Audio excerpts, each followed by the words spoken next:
Bien, asumo que ahí se está viendo todo bien. Bueno, buenas tardes a todos y bienvenidos a la defensa de mi tesis, que se titula Desarrollo de plataformas de sensado CERS en base a nanoestructuras plasmónicas híbridas. La idea de hoy es comentarles un poco el trabajo que estuvimos haciendo en los últimos años, centrándonos en lo que es el hilo principal de la tesis.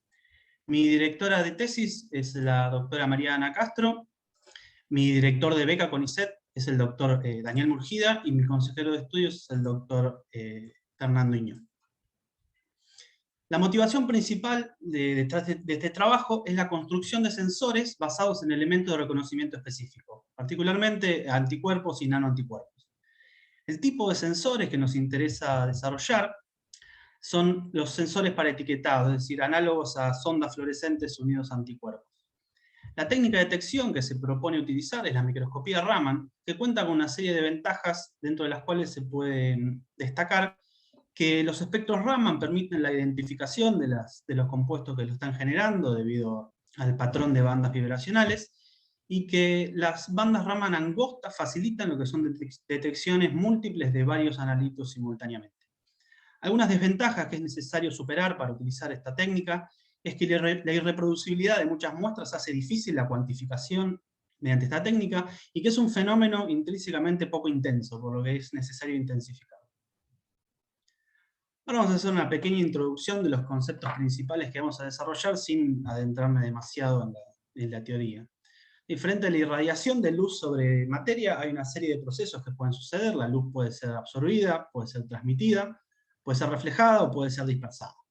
¿Sí? Las características de un compuesto van a determinar qué procesos suceden y con qué magnitud. En particular, en esta tesis nos interesa el proceso de dispersión, que a diferencia de los otros procesos es un proceso isotrópico, es decir, que es independiente de la dirección de incidencia de la luz. Una forma de describir un proceso de dispersión es mediante un proceso de absorción-emisión a un estado virtual, es decir, un estado no necesariamente real del compuesto.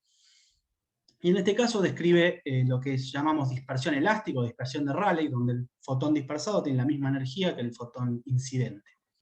Sin embargo, puede suceder que el proceso de dispersión se acople a los modos vibracionales del compuesto, de manera de generar fotones dispersados de menor o mayor energía, dando lugar a los procesos de dispersión inelástica, o llamados procesos Raman-Stokes o anti-Stokes para menor y mayor energía.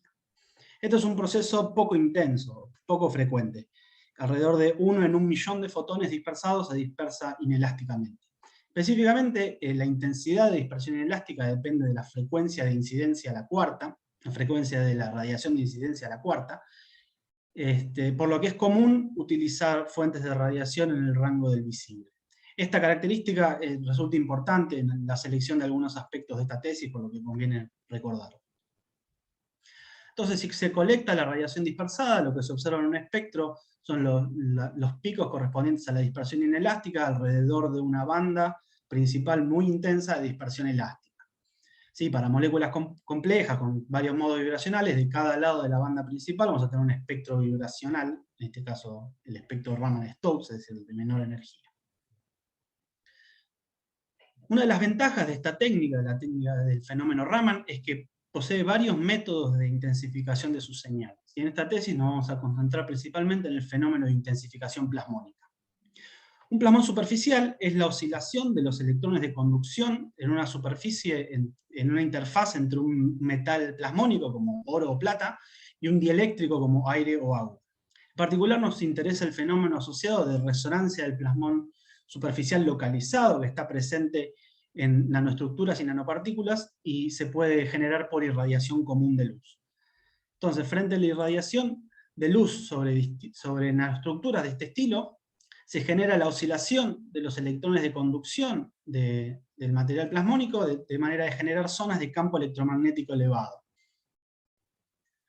En nanomateriales anisotrópicos, es decir, donde no todas las direcciones son equivalentes, la incidencia sobre las distintas direcciones principales genera oscilaciones de distinta intensidad y de distinta energía. Y como se muestra. Antes de comenzar esta tesis hicimos una evaluación de varios sistemas plasmónicos para basar este trabajo, y finalmente nos decidimos por las nanoestrellas de oro, que son estructuras anisotrópicas muy estudiadas en los últimos años debido a sus propiedades ópticas superiores. En particular, estas estructuras presentan dos resonancias principales. Una resonancia concentrada en el centro metálico, una resonancia del centro, ¿sí?, que es poco intensa y de alta energía, y una resonancia concentrada en la punta de los brazos, que es muy intensa y de menor energía. Entonces, en la técnica de espectroscopía Raman intensificada por superficie, o SERS, el espectro Raman de una molécula se ve intensificado cuando se encuentra alrededor de una superficie en resonancia plasmónica. ¿Sí? No existe un único marco teórico que nos permita explicar todas las observaciones que podemos hacer sobre el efecto SERS, pero el consenso está en que hay dos mecanismos principales que contribuyen al efecto, lo que llamamos el mecanismo químico y el mecanismo electromagnético. El mecanismo químico incluye la descripción de la molécula y los cambios que sufre frente a la interacción con la superficie, y el mecanismo electromagnético incluye la descripción, incluye la interacción entre los haces incidentes y dispersados con los plasmones superficiales. Se puede hacer una explicación esquemática del mecanismo electromagnético de SERS de la siguiente manera. ¿Sí? Tenemos una nanoestructura en resonancia plasmónica generando zonas de campo electromagnético elevado. Luego la intensidad incidente es intensificada debido a la interacción con esas zonas de campo electromagnético elevado. Se genera la dispersión Raman de la radiación incidente, y el haz dispersado es nuevamente intensificado por interacción con los plasmones. Entonces se genera una doble intensificación de los haces incidentes y dispersados con los plasmones, que es característico de la técnica SERS, y permite intensificaciones de hasta 10 a la 7. Menciono brevemente otro método de intensificación de señales Raman, dado que aparece en la presentación, pero no nos vamos a concentrar demasiado en él. Recordamos que una dispersión Raman convencional la describíamos como un proceso de absorción-emisión, un estado virtual, ¿sí? Pero si la energía de la radiación incidente coincide con una transición electrónica real de la molécula, los modos vibracionales alrededor del cromóforo que está siendo excitado se ven intensificadas, dando lugar al fenómeno de Raman resonante. En particular, vamos a utilizar la nomenclatura de que si utilizamos Raman resonante y SERS a la vez, lo llamamos así SERS con doble R, o espectroscopía Raman resonante intensificada por superficie. Entonces, con los conceptos introductorios completos, podemos empezar a delinear los objetivos generales del trabajo de tesis, que es el desarrollo de nanoetiquetas SERS para detección específica y la construcción de nanosensores basados en ellos. Una nanoetiqueta SERS la vamos a definir como un objeto que emite una señal SERS frente a un estímulo. En este caso consiste de una estructura intensificadora central rodeada de un reportero Raman que frente a la irradiación con un láser de longitud de onda adecuada emite las señales SERS del reportero. Luego se recubre las estructuras con una capa externa de manera de proteger las propiedades que posee, que no se degradan en el tiempo, y además provee una superficie sobre las cuales se pueden acoplar elementos de reconocimiento específico como anticuerpos, nanoanticuerpos o aptámeros. ¿Cuáles son las ventajas de utilizar una nanoetiqueta SERS por sobre otros métodos de etiquetado, por ejemplo, sondas fluorescentes? Bueno, la versatilidad que tienen las nanoestructuras permiten sintonizar el sistema plasmónico a las condiciones que uno desee y que necesite para determinada aplicación. En general tienen mayor resistencia al fotoblanqueo que sondas fluorescentes. Como habíamos mencionado antes, el espectro SERS permite identificar la molécula que está generando el espectro, es decir, se pueden hacer detecciones sin reportero, donde podemos identificar las moléculas que estamos midiendo. Y en el contexto de detecciones múltiples, nuevamente las bandas angostas de Raman permiten detecciones muy sencillas, a diferencia de las bandas anchas presentes en fluorescencia.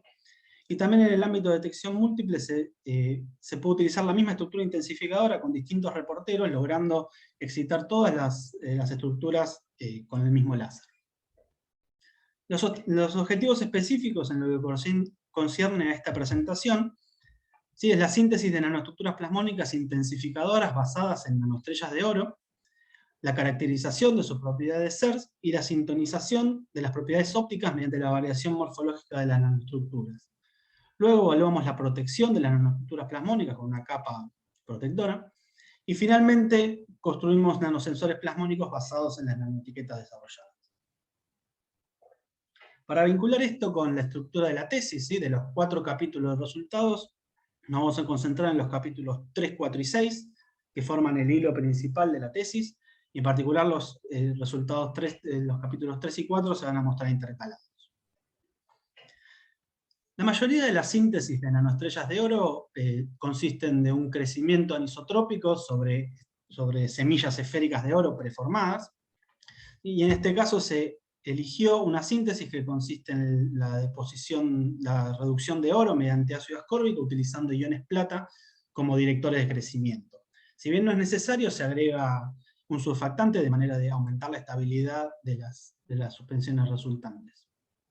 Las semillas de oro se obtienen mediante la síntesis conocida de Turkevich y presentan las propiedades nanoscópicas y los tamaños esperados para las condiciones que utilizamos.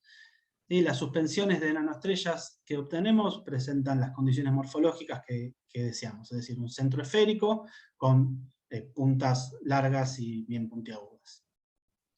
Esta resultó ser una síntesis muy sencilla, muy rápida, y además, más importante, produce suspensiones con propiedades plasmónicas muy reproducibles, bajo las mismas condiciones. Las propiedades ópticas que presentan estas suspensiones coinciden con lo que habíamos descrito anteriormente, ¿sí? Tenemos una resonancia plasmónica del centro metálico, que es esto, y se encuentra a bajas longitudes de onda, es decir, a altas energías y de poca intensidad, y se presenta como un hombro de una resonancia mucho más grande, mucho más intensa y de menor energía, que es la resonancia concentrada en la punta de los brazos.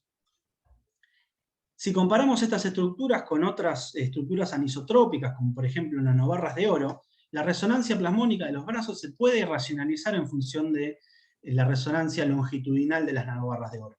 Es decir, que uno espera que si alargamos los brazos, ¿sí?, la posición de esta resonancia plasmónica se desplaza hacia mayores longitudes de onda, lo que es consistente con el desplazamiento del plasmón longitudinal en nanobarras de oro frente al aumento de la relación de aspecto. Si bien lo podemos racionalizar de esta manera, lo decidimos estudiar con un poco más de detalle mediante una simulación de elementos finitos en el programa de COMSOL, utilizando un modelo de este estilo. Lo que se observa es que frente a la incidencia de radiación paralela, en polarización paralela al brazo del modelo, yo utilizo un solo brazo para minimizar el costo computacional, se presenta la resonancia plasmónica concentrada en la punta de los brazos y se obtienen intensificaciones muy grandes sobre la punta que están ausentes en la otra polarización.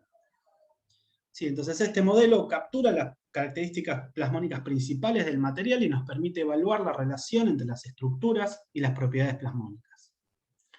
Si variamos el largo del brazo en el modelo, observamos que la posición del plasmón longitudinal se desplaza hacia mayores longitudes de onda, que es lo que habíamos mencionado anteriormente. Entonces, si logramos encontrar condiciones sintéticas que nos permitan alargar el largo de los brazos, es un excelente candidato para servir como sintonizador del sistema, sintonizador de las propiedades plasmónicas del sistema, es decir, elegir la posición del plasmón según lo que nos interese. Experimentalmente esto se realiza modificando la concentración del director de crecimiento, en este caso de los iones plata, y se observa que a medida que se aumenta la concentración de plata, el plasmón se desplaza progresivamente hacia mayores longitudes de onda, llegando a una estabilización alrededor de 860-70 nanómetros. Esto es consistente con el modelo de crecimiento anisotrópico que está propuesto para esta síntesis, no se encuentra 100% consensuado. Este mecanismo se basa en la deposición subpotencial de plata sobre distintas facetas cristalinas de la semilla de oro, de manera de bloquear más unas que otras, y se dirige el crecimiento de la deposición de oro sobre las facetas más libres. Al depositar mayor cantidad de plata, se tapan mayor cantidad de caras y se obtienen puntas más largas sobre las que pueden crecer. Las imágenes parecen estar de acuerdo con esto, ¿sí? Cuando tenemos poca concentración de plata, observamos estructuras esferoidales con protuberancias poco definidas. Al ir aumentando la concentración de plata, empezamos a observar algunas puntas con alguna definición, y a concentraciones altas observamos puntas bien largas y bien definidas. Para intentar aportar un poco más de evidencia sobre este mecanismo de crecimiento, podemos observar las propiedades cristalográficas de estas nanoestrellas mediante microscopía electrónica de alta resolución. Y lo que parece observarse es que los brazos de las nanoestrellas presentan cristalinidad alrededor de un eje central de defectos, acá se observa más oscuro. ¿Sí? Y lo que observamos es que cada brazo presenta una única reflexión mayoritaria en toda su extensión, ¿sí? Pero distintos brazos pueden presentar distintos planos mayoritarios, ¿sí? Un brazo puede presentar este, otro brazo puede presentar este, etc. Entonces, esto parece indicar que cada brazo crece sobre una faceta cristalina distinta de las semillas, de manera de generar un único plano en toda su extensión. Si bien es común utilizar las propiedades ópticas de las nanoestrellas de oro para generar efectos CERS, la disponibilidad de fuentes de irradiación que teníamos no nos permitió utilizarlas así solas. Pero se estableció que el plasmón de las nanoestrellas se debía modificar hacia menores longitudes de onda, de manera de entrar en resonancia con un láser de 532 nanómetros. Además de esta restricción, recordemos que la intensidad de dispersión inelástica dependía de la frecuencia de radiación a la cuarta, por lo que si la parte de intensificación plasmónica es la misma con esta nueva estructura, este aumento de la frecuencia de radiación debería ayudar al sistema. Un procedimiento muy común para hacer este tipo de modificaciones es un recubrimiento con plata. Entonces, hacemos una reducción directa de plata con ácido ascórbico en medio básico para generar las estructuras recubiertas. Y vemos que luego del recubrimiento aparece una capa alrededor de las estructuras que no tapa por completo las puntas, ¿sí? Si queremos hacer efectos CERS sobre las puntas de las estrellas, una capa demasiado ancha de plata las taparía por completo. Los espectros UV-Vis de estas estructuras muestran que el plasmón se desplaza hacia menores longitudes de onda y entra en resonancia con un láser de 532, como esperábamos. Para comprobar si estas nuevas estructuras presentan las propiedades CERS que nos interesan, contamos con una familia de compuestos llamados cianinas, en particular dos miembros llamados DTC y DOC, que presentan una carga positiva en su estructura, lo que permite una unión electrostática sobre las superficies plasmónicas. Los espectros UV-Vis de estos compuestos muestran que DTC se encuentra en resonancia electrónica, mientras que DOC no, pero se encuentra cerca, ¿sí? Entonces ponemos en contacto las nanoestructuras con soluciones de DTC y DOC, centrifugamos y medimos en suspensión para obtener los espectros. ¿Sí? Algo muy importante a tener en cuenta es que estas moléculas son fluorescentes, y dado que DTC se encuentra en resonancia electrónica, la ausencia de la señal fluorescente en este caso es prueba de que las moléculas se encuentran sobre la superficie, ya que la cercanía de las moléculas a la superficie genera la extinción del proceso de fluorescencia debido a transferencia de energía. De manera de estudiar un poco más en detalle este sistema y poder observar la sensibilidad, estudiamos las curvas de concentración de las cianinas sobre las nanoestructuras, y para DTC observamos una curva que no presenta saturación a altas concentraciones y observamos dos regímenes de crecimiento distintos. A baja concentración de DTC se observa un crecimiento más empinado, que luego se plancha un poco para generar un crecimiento lineal a altas concentraciones. En el caso de DOC, no se observa la misma forma, ¿sí? Se observa un crecimiento un poco más lento, y a bajas concentraciones no se observa el crecimiento más empinado. La diferencia entre esto puede ser debido a la diferencia del mecanismo Raman resonante entre ambos miembros, entre DTC y DOC. Los límites de detección estimados para estas cianinas es de 0,7 y 30 nanomolar, ¿sí? Una diferencia que también se puede asignar al mecanismo Raman resonante en DTC. Este sistema también nos permitió estudiar, aunque sea en un principio, la conformación de las moléculas sobre la superficie, dado que se observó que la relación de intensidades entre algunos pares de bandas, por ejemplo 1375 y 1334, ¿sí? Se modifica en función de la concentración de DTC. Esto es consistente con un cambio de orientación de la molécula sobre la superficie, dado que esperamos que distintos modos que tienen distinta simetría, distintos modos vibracionales con distintas simetrías, vean distinta intensificación en distintas orientaciones sobre la superficie. Es decir, lo que estamos planteando es estas dos bandas presentan distinta simetría y se ven distinto intensificado en conformaciones diferentes. Mientras que otra pared de bandas, como por ejemplo 1375 y 1229, que estimamos que tiene la misma simetría, no se ven modificados frente a la concentración. Esto puede ser la razón de la forma de la curva de DTC.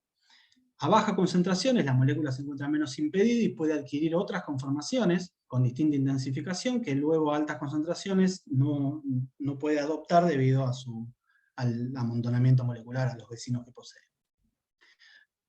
Si bien la forma de la curva de DOC no es la misma que DTC, es decir, no observamos el régimen a bajas concentraciones, probablemente debido a las diferencias, que no es resonante, y como la estructura de la molécula es la misma, uno espera que el comportamiento sobre la superficie sea similar, y efectivamente observamos que hay bandas que presentan este comportamiento, este cambio, y otras que no. Entonces, estas nuevas estructuras presentan las propiedades plasmónicas que deseamos. Sin embargo, debemos evaluar la capacidad de sintonización del plasmón de estas nuevas estructuras, y cuáles son las estructuras que presentan el efecto SARS óptimo, que esas son las que queremos para desarrollar las nanoetiquetas. Estructuralmente esto se realiza modificando el espesor de la capa de plata, ¿sí?, que depositamos sobre las estructuras, y mediante una simulación de elementos finitos vemos que al aumentar el espesor de la capa de plata, se genera un desplazamiento de la banda plasmónica centrada en las puntas hacia menores longitudes de onda. También lo que observamos es que la intensidad de campo sobre las puntas disminuye al aumentar el espesor de la capa, lo cual esto no es ideal para las aplicaciones que deseamos. Experimentalmente esto se puede lograr modificando la concentración de iones plata que ponemos en la reducción directa, y observamos que a medida que aumentamos la concentración de plata, el plasmón se desplaza progresivamente hacia menores longitudes de onda, hasta generar una estabilización de la posición alrededor de 530 nanómetros. El modelo anterior no nos permitió ver esta estabilización, no captura este fenómeno, pero logramos ver el movimiento del plasmón hacia menores longitudes de onda. La presencia de plata en estas estructuras se comprueba mediante un espectro EDS que presenta los picos característicos de plata junto con los de oro, y el contenido de plata respecto a oro aumenta esperablemente en función de la cantidad de plata depositada. Mediante imágenes también podemos ver cómo crece la capa de plata. Para concentraciones bajas observamos una capa sobre la base de las puntas, que luego va creciendo hasta tapar casi por completo las puntas. Sin embargo, hasta este momento no había una evidencia directa de la localización de la capa de plata en este tipo de imágenes, por lo que utilizamos espectros de pérdida de energía de los electrones en las zonas que normalmente se asignan a plata en estas estructuras, y encontramos efectivamente el plasmón característico de la plata en esa zona. Entonces el mecanismo de crecimiento para esta capa de plata es un crecimiento desde el centro hacia las puntas, y como se observa en esta imagen, que es consistente con lo que habían encontrado anteriormente otros trabajos. Ahora bien, contamos con distintas estructuras, con distintos espesores de capa de plata, y debemos evaluar cuál es el que tiene el efecto SARS óptimo. Entonces, sobre cada una de ellas vamos a poner la misma cantidad de DTC, y evaluar el desempeño SARS de cada una de ellos, considerando que la contribución de Raman resonante en cada una de ellas va a ser la misma. Se observa que a bajos cubrimientos de plata tenemos una intensidad baja, que luego aumenta hasta llegar a un máximo, que coincide con el inicio de la zona de estabilidad de la posición del plasmón, y luego decae nuevamente hacia intensidades bajas.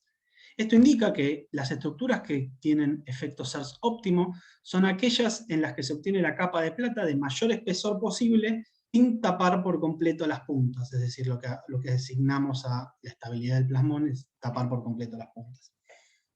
Es más, la caída luego del máximo probablemente se deba a la inhomogeneidad del proceso de recubrimiento con plata, generando que no todas las puntas se recubran con plata a la misma concentración, y generando poblaciones de distinta intensificación, obteniendo intensidades efectivas menores que el máximo. ¿Sí? Efectivamente retrasando esta caída hacia mayores concentraciones de plata. Esto lo que indica es que en este caso la sintonización de la posición de la banda plasmónica con el láser de irradiación no es suficiente para asegurar un efecto SARS óptimo, sino que es necesaria una condición morfológica, así que los brazos de oro deben estar expuestos a la solución. Entonces, de acá en adelante vamos a utilizar las estructuras que mostraban efectos SERS óptimo, que son las que nos interesan para las nanoetiquetas. Un parámetro importante que nos permite evaluar el desempeño SERS de estos sistemas y comparar con otros es el factor de intensificación SERS, ¿sí? Que se define como el cociente entre las intensidades de una banda entre un espectro SERS y un espectro Raman, normalizado por potencia incidente y número de moléculas muestreadas. Para lograr una estimación de este factor que esté bueno, debemos contar con una molécula, con un reportero que nos asegure que no tiene contribución de Raman resonante, ¿sí? No podemos utilizar DTC, podríamos utilizar DOC, pero sin embargo, como se encontraba cerca de condiciones de resonancia, mejor utilizar otro. Y en este caso elegimos utilizar ácido 4-mercaptobenzoico, o MBA, que está lejos de las condiciones de resonancia y además tiene la ventaja adicional de contar con un grupo tiol que se puede autoensamblar sobre la superficie plasmónica, ¿sí? Lo que le da una mayor estabilidad a la señal. Una de las suposiciones que debemos realizar para hacer esta estimación es que se debe formar una monocapa de MBA sobre toda la superficie disponible, por lo que es necesario encontrar las condiciones que nos permitan asegurar esto. Entonces, evaluando las curvas de concentración, se observan curvas logísticas de este estilo, y más importante, se presenta una estabilización de la señal SERS a altas concentraciones de MBA, que era lo que esperábamos. Otra razón para no usar DOC es que no se observaba, no había evidencia de que hubiera un régimen de formación de monocapa en ese caso.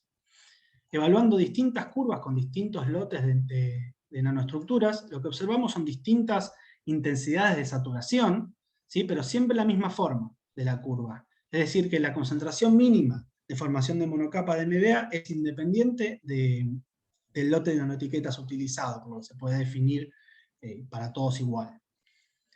Entonces el factor de intensificación se puede estimar considerando que las estructuras son esféricas, que bueno, más o menos. Se forma una monocapa de MBA sobre toda la superficie disponible, y que también la concentración de nanoestructuras es la misma que la que habíamos puesto originalmente en las nanoestrellas de oro, es decir, la cantidad de semillas que habíamos puesto originalmente, eso se conserva. Con esto se obtiene un factor de intensificación de alrededor de 10 a la 5, así que está en el orden de las intensificaciones obtenidas para nanoestructuras en solución, ¿sí? Más o menos.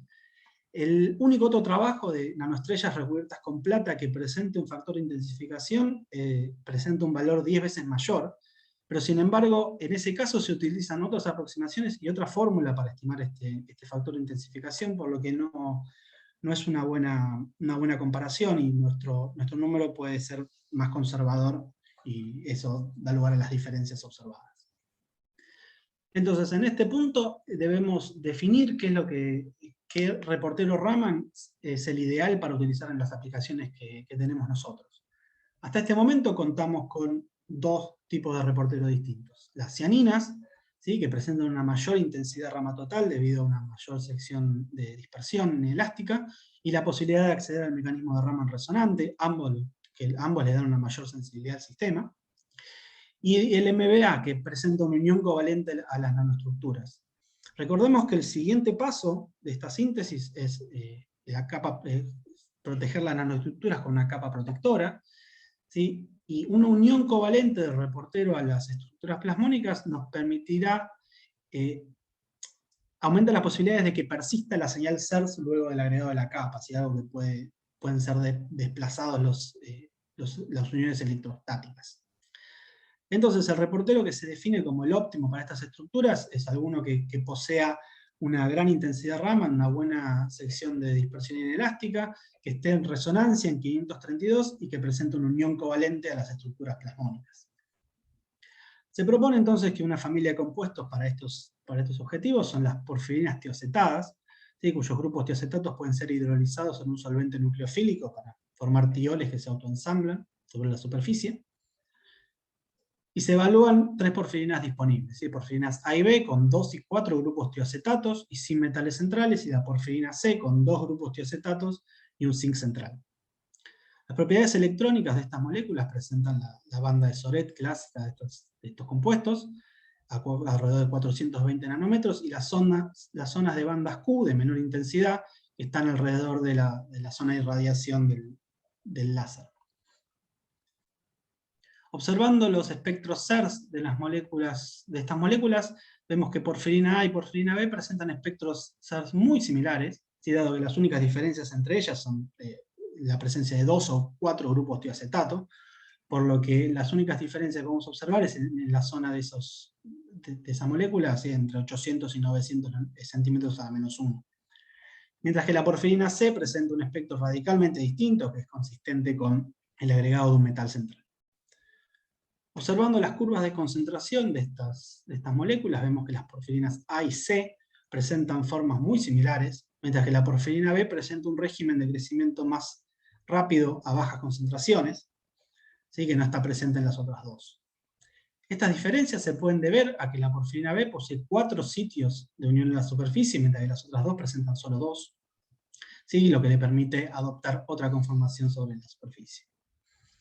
Viendo las mismas curvas, pero en un solo gráfico, con una escala doble logarítmica, podemos observar que la porfirina B presenta menor sensibilidad en todo el rango de concentraciones, ¿sí? No solo bajas concentraciones, y lo que refuerza el hecho de que puede adoptar otra conformación, incluso a altas concentraciones, debido a contar con más de 2 grupos de unión a la superficie. Entonces estos reporteros son excelentes candidatos para usar como reporteros del sistema que nos interesa, y en particular son buenos candidatos para la detección multiplex, detección de varias nanoetiquetas simultáneamente. No lo muestro en esta presentación, pero lo mostramos en la tesis. Una determinación múltiple idealizada utilizando estos 3 reporteros genera una determinación con menos error que utilizar reporteros unidos electrostáticamente, aun cuando esos reporteros tienen intensidad total mayor.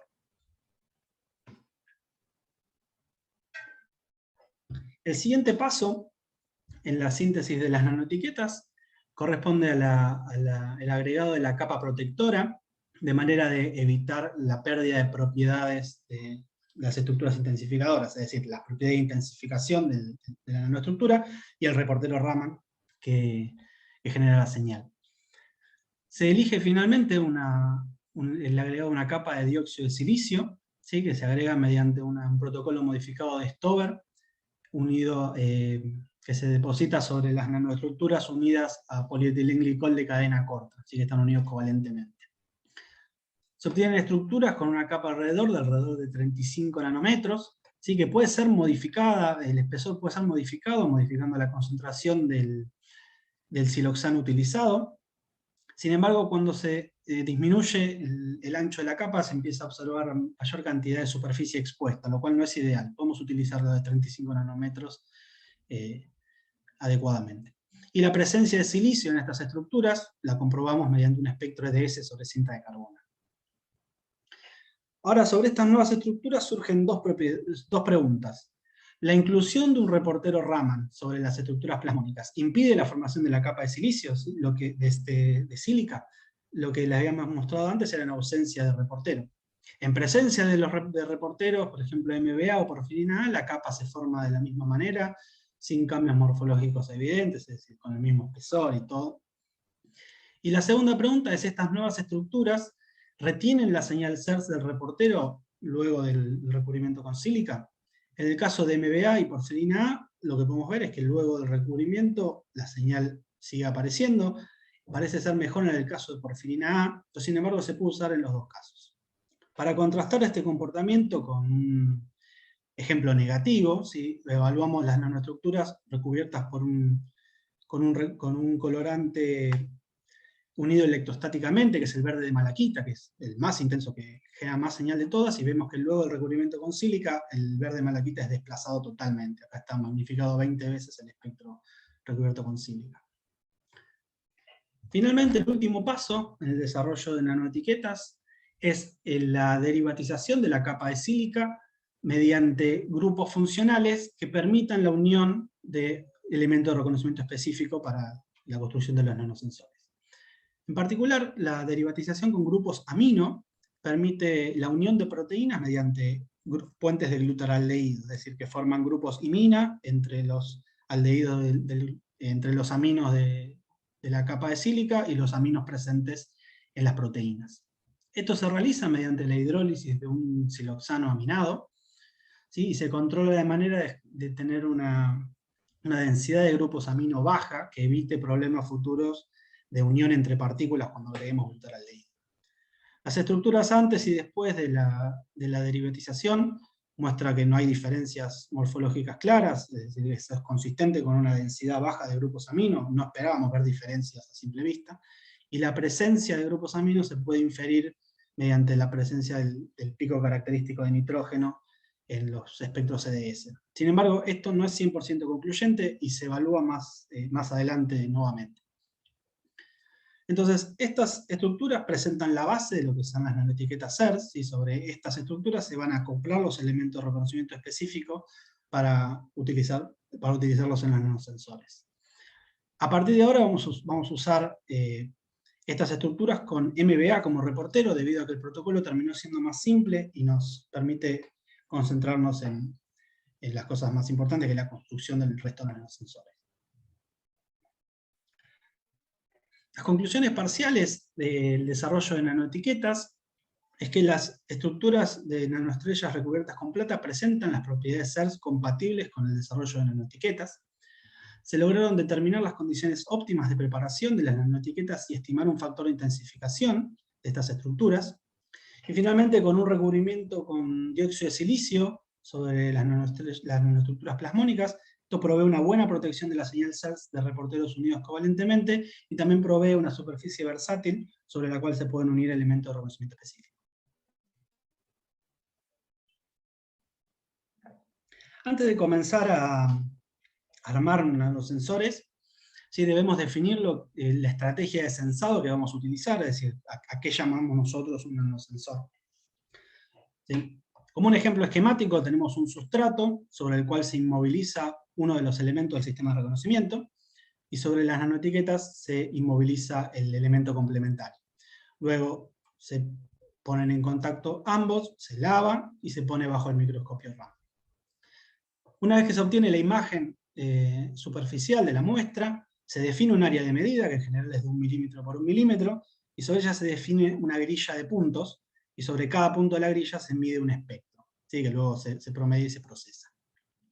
Este procedimiento de muestreo se realiza debido a que la señal en la muestra no es homogénea, no es la misma en cada punto, por lo que es necesario algún tipo de muestreo, pero sin embargo no hay una correlación entre las intensidades de dos puntos distintos de la grilla, mientras la separación entre puntos sea suficientemente grande. Por lo que una medida de una grilla de este estilo es equivalente a un muestreo al azar. Entonces con esto podemos obtener parámetros más representativos de una muestra que un único espectro. Como sustrato para estos nanosensores vamos a utilizar portaobjetos de vidrio, sobre los cuales se depositan entre 3 y 5 nanómetros de titanio y alrededor de 100 nanómetros de oro, ¿sí? Ambos por evaporación. ¿Cuáles son las ventajas de este tipo de sustratos? Sí, la más clara es que hay una derivatización muy sencilla con monocapas autoensambladas de alcanotioles omega sustituidos, ¿sí? Nos permite muy fácilmente modificar los grupos funcionales que exponen la superficie.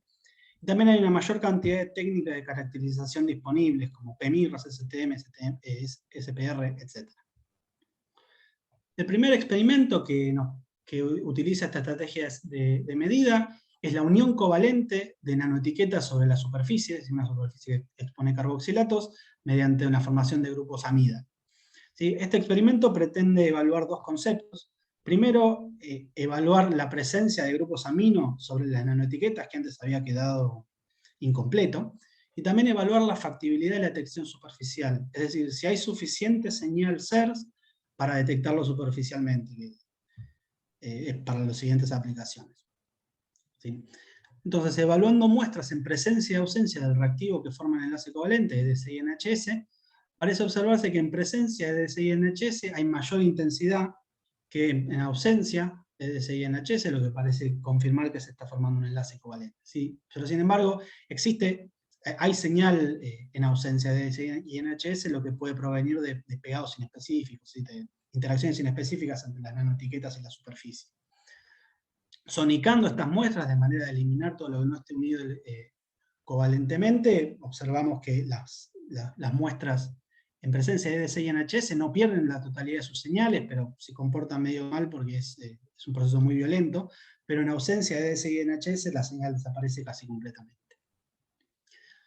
Si se observan los histogramas de las señales individuales de cada muestra, si estos son los espectros promedios, estos son las señales de cada espectro de la muestra, lo que parece observarse es que en presencia de EDC y NHS hay una mayor prevalencia de señales de intensidad media, como también de intensidades altas, ¿sí?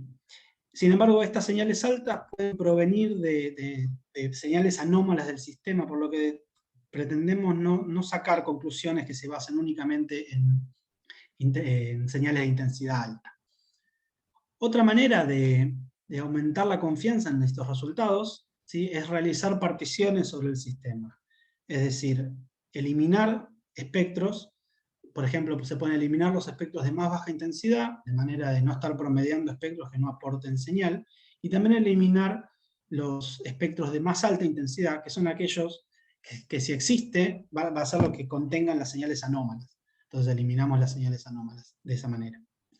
Luego de evaluar exhaustivamente varias particiones con este sistema, lo que encontramos es que como procedimiento estándar se establece evaluar esta partición, que es la partición que elimina el 40% de las señales de menor intensidad y el 3% de las señales de mayor intensidad. ¿Sí? En ese caso lo que se observa es que las diferencias entre presencia y ausencia de EDC y NHS se mantienen, lo cual es bueno, lo que indica que las conclusiones que estamos extrayendo no provienen de señales anómalas. También hay un aumento de la diferencia porcentual entre ambos, pero no es lo más importante. Lo más importante es que se mantienen las diferencias entre ambos.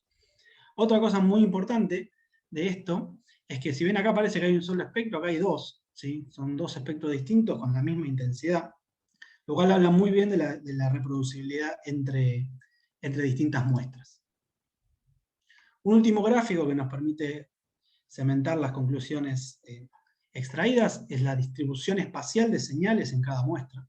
¿Sí? Y vemos que en presencia de EDC y NHS hay señales de intensidad considerable, mientras que las otras son menores. Y otra cosa importante es que las distribuciones de señales son aleatorias, no hay una correlación entre puntos, que es lo que habíamos mencionado antes, y corrobora la elección del método de muestreo. Entonces este experimento nos permitió evaluar los dos conceptos que habíamos establecido, es decir, la detección superficial es factible, dado que podemos ver señales, y que los grupos amino están presentes sobre la nanoetiqueta, ya que hay diferencias entre presencia y ausencia de EDC y NHS. También nos permitió establecer un protocolo de análisis de resultados que nos permite diferenciar con buena confianza entre muestras positivas y negativas. El primer sistema que involucra una unión específica, ¿sí?, es el sistema biotina-vidina. Vamos a utilizar esto como un primer sistema, como una prueba de concepto. La vidina es una proteína que une biotina específicamente con una muy alta afinidad, ¿sí?, y es comúnmente utilizado como una primera prueba de concepto de este estilo. Entonces, sobre un sustrato con grupos amino, se une covalentemente la biotina, ¿sí?, mediante EDC y NHS, y la eficacia de este protocolo se puede comprobar mediante el espectro PEMIRRAS, que muestra la presencia de las bandas amida 1 y amida 2, que comprueban la presencia de biotina superficial. Luego, sobre las nanoetiquetas, se va a unir la vidina mediante los puentes de glutaraldehído que habíamos mencionado antes. Si bien la presencia de avidina sobre las nanoetiquetas no se pudo comprobar definitivamente, la eficacia de este protocolo se comprueba sobre un sustrato plano, ¿sí?, que presenta las bandas amida 1 y amida 2. Y finalmente, si la avidina está presente, la detección es positiva, ya se comprueba solo, no es necesario detectarlo directamente. Entonces se ponen en contacto los dos elementos, se lava y se mide como se había establecido anteriormente. Las muestras en presencia y ausencia de biotina, ¿sí?, muestran una diferencia importante, ¿sí? En este caso se muestran espectros promedio de distintos experimentos, es decir, de distintos lotes de nanoetiquetas, y en particular podemos observar con la con la partición aplicada, estas dos muestras de igual intensidad corresponden a dos experimentos distintos, lo cual habla muy bien de la reproducibilidad ahora entre distintos lotes de nanoetiquetas, que no es lo mismo que habíamos evaluado antes. Esta otra muestra debe haber sufrido algún tipo de degradación, pero sin embargo la diferencia con la ausencia de biotina sigue siendo, se puede diferenciar. Y los histogramas muestran distribuciones compatibles con muestras positivas, ¿sí? Así que esto confirma que la presencia de biotina superficial permite una unión específica entre las nanoetiquetas y la superficie, y que se puede detectar por este método. Ahora, para pasar a un sistema más interesante, ¿sí? Se propone un sensor de adenovirus asociado, ¿sí? Mediante anticuerpos monoclonales. El adenovirus asociado es un vector viral novedoso que se está utilizando en los últimos años, y debido a las matrices complejas en las cuales se produce, es necesario distintos métodos de monitoreo de su producción, ¿sí? Los establecidos nos sirven mucho para esto. Proponemos que este sistema puede ayudar en ese sentido. Entonces, sobre el sustrato con grupos carboxilato, se inmovilizan los anticuerpos mediante EDC y NHS. Como este protocolo es distinto al anterior, comprobamos nuevamente la presencia de las proteínas con las bandas amida 1 y amida 2. ¿Sí? Y sobre estas superficies se inmoviliza el adenovirus. Sobre las nanoetiquetas se inmoviliza el mismo anticuerpo mediante puente glutaraldehído, que dado que se estableció antes que funciona para avidina, en este caso se va a asumir que funciona para todas las proteínas, entonces no se comprueba nuevamente. Se ponen en contacto ambos elementos y se hace una detección de tipo sándwich. Inicialmente se observan diferencias entre presencia y ausencia de adenovirus asociado, ¿sí? Se obtienen pero las diferencias son bajas, hay poca diferencia entre ambos. Se observa mucha intensidad en las muestras en ausencia de adenovirus, lo que puede provenir de mucha unión en específica de las nanoetiquetas sobre la superficie.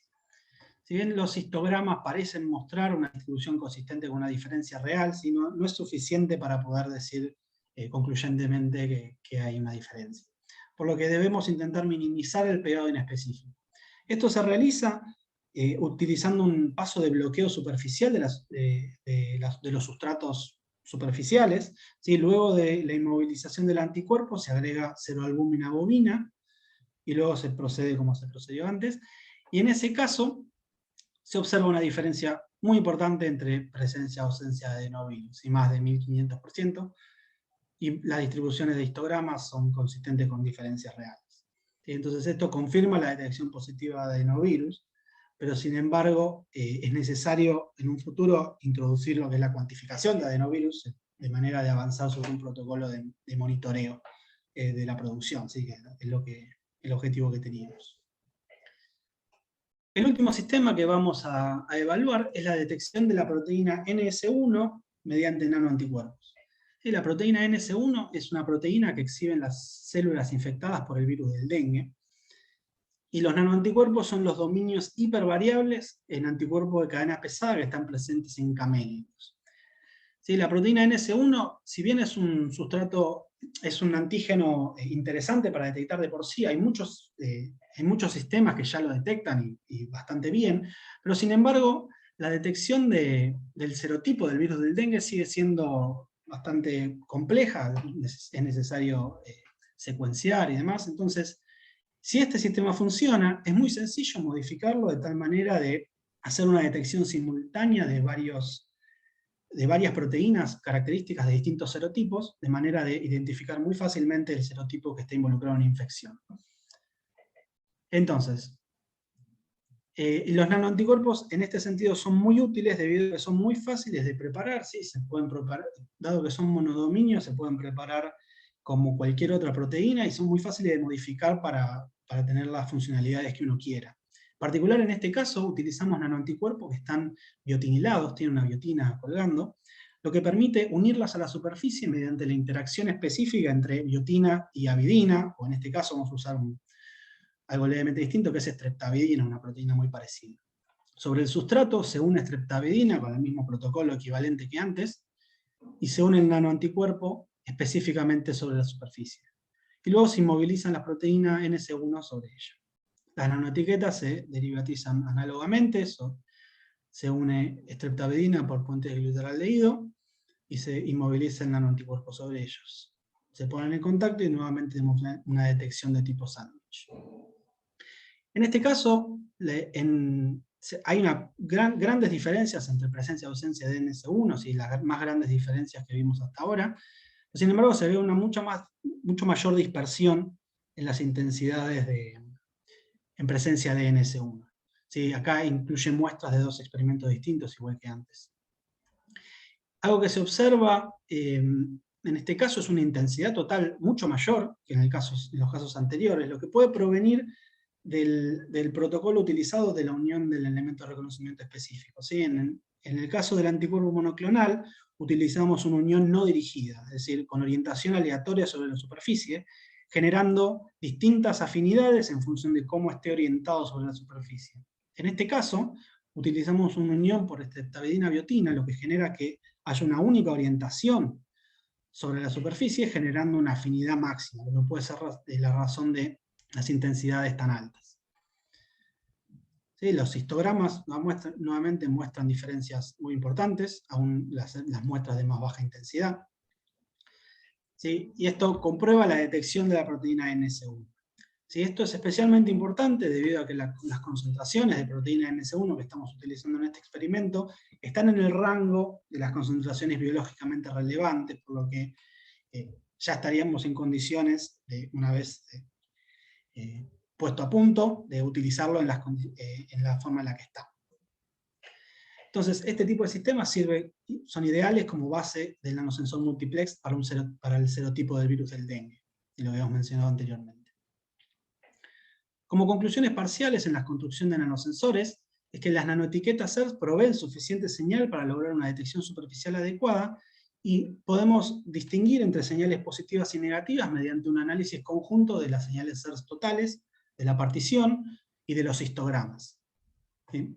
Luego, utilizando un sistema biotina-vidina, pudimos comprobar que una unión específica se puede detectar por este método, ¿sí? Que es el funcionamiento básico del modelo del nanosensor. Luego se construyó un nanosensor que permite la detección de adenovirus asociado como un avance sobre un sistema de monitoreo de la producción de adenovirus asociado. Y finalmente, otro nanosensor permitió diferenciar la presencia o ausencia de proteína NS1 que está presente en células infectadas con el virus del dengue, lo que abre la puerta para una detección e identificación de cepas virales para detección multiplex. Como conclusiones generales y perspectivas de este trabajo, es que los sistemas de sensado más sensibles, o en este caso los que desarrollamos en función de nanoanticuerpos, presentan las mejores oportunidades para un desarrollo completo de estos sistemas. ¿Sí? La reproducibilidad de los sistemas ensayados, tanto entre distintas muestras como entre distintos lotes de nanopartículas, presenta un escenario prometedor, pero sin embargo es necesario seguir trabajando para mejorar lo más posible la reproducibilidad. Restaría en un futuro modificar las nanoetiquetas para incorporar los reporteros que habíamos dicho que eran los óptimos, es decir, las porfirinas tioacetadas, y luego utilizar estos sistemas para hacer detecciones multiplex de este tipo de sistemas utilizando nanoanticuerpos. En particular, tenemos las mismas estructuras intensificadoras con distintos reporteros y distintos nanoanticuerpos. Podemos en una misma muestra detectar varios analitos simultáneamente. Muchas gracias por su atención.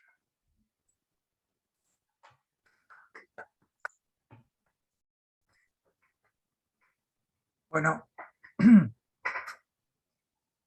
muchas gracias, Leandro. Pasamos entonces a la parte de preguntas. Solemos comenzar con los jurados o juradas invitados. No sé, podemos empezar con la doctora Carolina Bericat.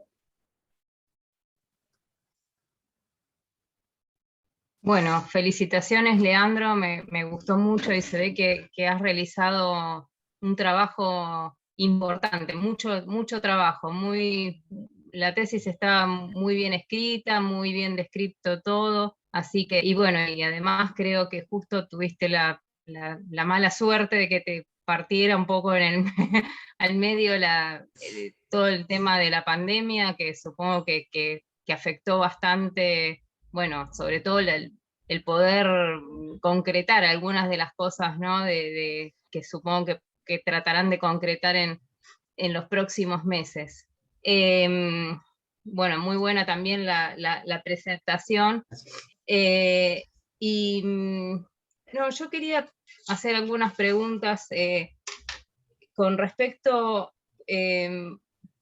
porque ustedes primero hacen las estrellas, pero después las terminan recubriendo con plata para correr el plasmón hacia el azul.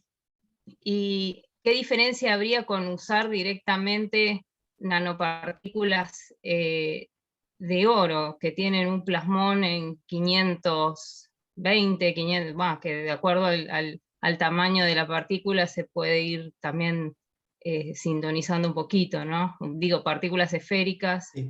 Si bien cuando modificamos con plata la intensidad de la intensificación baja, ¿sí? Aún sigue siendo mayor que las intensidades la intensificación que se observa para esféricas solas.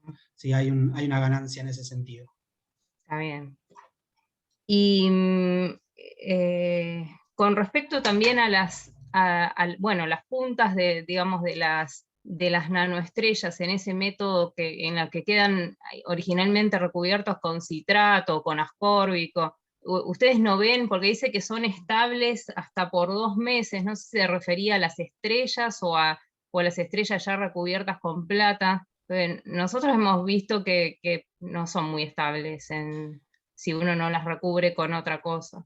Digo, Las estrellas con algo que solas, frene la difusión superficial, por ejemplo. sí. No, las estrellas solas son, originalmente en el trabajo están hechas sin ningún surfactante. Nosotros les agregamos CETAB, el surfactante, porque eso ayuda a que dure un poco más, es decir, duran las soluciones de nanoestrellas. Las recubiertas con plata duran un poco menos, nosotros las hacemos siempre en el día y las utilizamos, y no le agregamos más surfactantes, si bien si se lo agrego le aumenta la estabilidad también, pero también trae más problemas en el momento de agregarle los reporteros y empiezan a competir ahí, especialmente los unidos electrostáticamente. Después, bueno, hay un capítulo que ahora en la presentación no mostraste, pero hay toda una parte que hacen nanopartículas magnéticas, la combinación de una partícula magnética con una capa de oro, o bueno, creciendo la estrella sobre la nanopartícula magnética. ¿En esa parte probaron algo con los reporteros? No, en esa parte no probamos nada con los reporteros porque no logramos llegar a un momento donde tuviéramos las estrellas bien para poder recubrirlas con plata y llevarlas al rango en el que podíamos utilizarlas. Nos concentramos hasta este momento en la síntesis y en intentar poner a punto la síntesis en lo mejor que se puede para obtener de vuelta estructuras estables y reproducibles, que era lo más importante. O sea que no resultaron ser demasiado estables las estrellas crecidas sobre las nanopartículas estas de coprecipitación. No resultaron ser al principio muy, muy estables. Lo que resulta también es que son muy, muy polidispersas las cosas que se obtienen. Hay como estructuras mucho más grandes con algunas puntas y estructuras más chicas con puntas más largas, pero al final, adaptando un poco, se lograron estructuras más estables, ¿sí? Cosas que duran y que se pueden dejar un par de días. Uh-huh. Antes, al principio, era como los sintetizabas, las mirabas fijo. Sí, a veces. Ahora, el tema de que por ahí, al hacer la capa de sílica, porque esto tiene toda una construcción, queden un poco agregadas las nanopartículas, que no tengan nanopartículas individuales, ¿no afecta la resolución espacial que por ahí se buscaría en el sensor, o eso no importa? Eso lo que afecta en más medida, me parece a mí, es la reproducibilidad entre las medidas, ¿sí? Porque es verdad que si tenés más agregadas, ese elemento, si que tiene más de una estrella adentro, va a probablemente generar más señal que otras que estén individualmente. ¿Sí? La distribución espacial todavía no la evaluamos, es decir, no utilizamos sistemas donde es necesario ver como imaging, como imagino que se está refiriendo.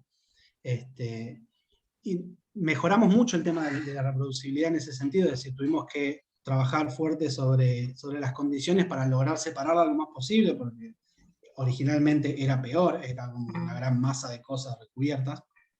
Y finalmente, con esto logramos obtener medidas más o menos reproducibles. Es verdad que sería ideal obtener todas individualmente recubiertas. Sí, por ahí ayudaría que, que hubiera más caracterización con TEM, por ahí ayudaría, se vería más fácil, ¿sí? Si están más agregadas o menos agregadas, por ahí con SEM es un poco más difícil. Sí. Y después, ¿hicieron alguna prueba variando la concentración de analito, como para ver si da si hay un cambio en... Empezamos a hacer el cambio, me está refiriendo a los nanosensores, ¿no? Claro, ya Empezamos a hacerlo sobre los sistemas de adenovirus asociado, pero esos experimentos los hicimos en febrero del 2020, y bueno, pandemia, y cuando volvimos los anticuerpos ya no estaban. Empezamos a hacerlos, tenemos algunas determinaciones que no son para nada concluyentes, no había resultado cero básicamente, y no pudimos retomarlos porque perdimos el elemento de reconocimiento, lamentablemente. Bueno, después vos recién dijiste que mostraste resultados, pero ¿esos resultados son de avidina o de streptavidina, los que mostraste recién en la presentación? Yo creo que les habían dado mejor la streptavidina, ¿no? Que la avidina. Sí, No, avidina, eso es avidina. Nosotros probamos streptavidina, en la tesis hay toda una parte que está inverso el sensor. Ahí probamos streptavidina y encontramos que no había resultados, pero después cuando le dimos vuelta volvimos a la avidina. Bueno, Leandro, muchas gracias y bueno, gracias. Te felicito por todo el trabajo y espero que siga para adelante con concretando lo empezado, que me parece que es un aporte muy importante para el grupo, ¿no? Porque muchas gracias. Creo que no que te pusiste vos a hacer nanopartículas. Es lo primero que hicimos en el grupo. Ahora hay 2 chicos más ya empezando la tesis. Bueno, felicitaciones. Gracias. Doctor Cardinal. Muchas gracias, Ernesto. Bueno, Leandro, primero de todo, ¿se me escucha bien? Sí. Primero de todo, felicitaciones por tu trabajo. La presentación de la tesis escrita es muy prolija y me gustó mucho. En lo personal me hubiera gustado en la presentación de la defensa que las diapositivas tuvieran número y que estuvieran todas las referencias, pero es un comentario menor. Las tenía para las prácticas y las saqué para la presentación. Bueno, números. Por eso dije, en lo personal a mí me gusta que esté todo, los números en cada slide, como para poder hacerte preguntas referidas con cada diapositiva y las referencias, porque hay muchas cosas que estás explicando que es en base a publicaciones previas, sobre todo en la parte introductoria. Bueno, tengo primero de todo una pregunta general para hacerte que tiene que ver con si pudieras elegir, porque dadas las condiciones de pandemia y las condiciones limitantes en las que te tuviste que enfrentar para terminar la tesis, si pudieras elegir otras técnicas de caracterización para realizarle a tus coloides, ¿se te ocurre alguna en particular que pudieras usar para describir, por ejemplo, procesos de pérdida de estabilidad coloidal y que tal vez, como recién acabas de mencionar, que hay nuevos tesistas que van a continuar esta labor, que ellos sí puedan tratar de a través de colaboraciones aplicar y que den un poco de luz a, por ejemplo, cómo minimizar esos agregados? Esa sería como la primera pregunta. Sí, lo que intentamos hacer en algún momento y nunca pudimos debido a muchos factores, es trabajar con el potencial Z de las partículas y ver las tendencias de agregación y demás, y cómo se varían en función de las condiciones que tenemos. Y eso quedó pendiente. En algún momento había un equipo para medirlo en la facultad, pero era de difícil acceso y no había mucha gente especializada en utilizarlo, por lo que nos topamos con traer un aparelho. Intentamos, pero no pudimos. Sí, iba un poco por ese lado mi pregunta. Y bueno, tal vez comentar que si les facilita para después, en el INS tenemos un potencial Z que también permite hacer Dynamic Light Scattering, que tal vez puede como facilitar el avance de los experimentos por ese lado. Después tenía otra pregunta que está relacionada con una parte que no presentaste, pero que me gustaría que la compartas para la audiencia también y para el resto. Durante tu tesis hiciste 2 tratamientos previos a los coloides. Ay, uy, 2 tratamientos previos a los coloides antes de recubrirlos con sílica. En un caso los recubriste con PVP y en otro caso los recubriste con el PEG tiolado. Entonces quería saber si podías comentar cuál te pareció la ventaja o la desventaja de cada uno de los protocolos. Ahí lo encuentro las figuras. Puede ser oralmente. Bueno. Originalmente habíamos encontrado trabajos donde mejoraba la estabilidad de las estructuras de este tipo con polímeros, especialmente polímeros unidos covalentemente, pero el problema que encontramos es que en los puntos siguientes, es decir, cuando empezamos a agregar reporteros al mismo tiempo, las cosas empezaban a agregar. No tenían la misma estabilidad que utilizar después una capa de sílica. ¿Sí? Y dudábamos también dado que el polietilenglicol que utilizamos es relativamente corto comparado con el PVP que estábamos utilizando también, que le diera la estabilidad que nosotros queríamos al sistema, a la intensidad SERS que iba a obtener después. Y además, los reactivos que nosotros teníamos en ese momento, los polímeros con los que contábamos, no estaban bien adecuados después para acoplarle los elementos de reconocimiento específicos, es decir, no tenían los grupos funcionales fáciles para poder después anclarle una proteína encima. Por lo que al final nos decidimos por la sílica, que al final de cuentas también sigue siendo una técnica muy común utilizada de estas cosas y como muy establecida, lo tuvo hace años. Luego tengo algunas preguntas generales. Los protocolos de síntesis que escribiste en tu tesis, la mayoría de las síntesis que observé eran en pequeña escala. Sí. Y quería saber y preguntarte si alguna vez habías tratado de hacer algún escalado. Porque mientras estabas haciendo la exposición, estabas comentando que la síntesis de las estrellas es muy reproducible. Y según mi experiencia, eso es cierto siempre y cuando te mantengas en determinadas escalas. Y cuando querés ir a, por ejemplo, litros, no es necesariamente así. Sí. Entonces quería preguntarte si habías tratado de hacer algún escalado tanto de las estrellas como de tus nanotas.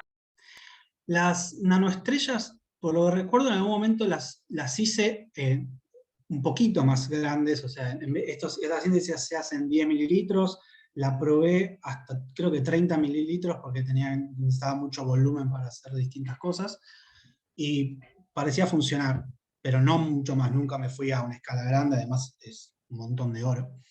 Y las otras síntesis no, ni las probé. Nos quedamos con el principio del concepto como lo más básico que se podía. Luego tengo una pregunta respecto a una parte que sí presentaste hoy, que era la parte donde cuantificás los límites de detección de las cianinas, y lo haces eligiendo unas ciertas, digamos, bandas, ¿no? Entonces quería preguntarte, y después hablas de que las moléculas pueden estar cambiando la conformación porque hay intensidades de otras 2 bandas que varían.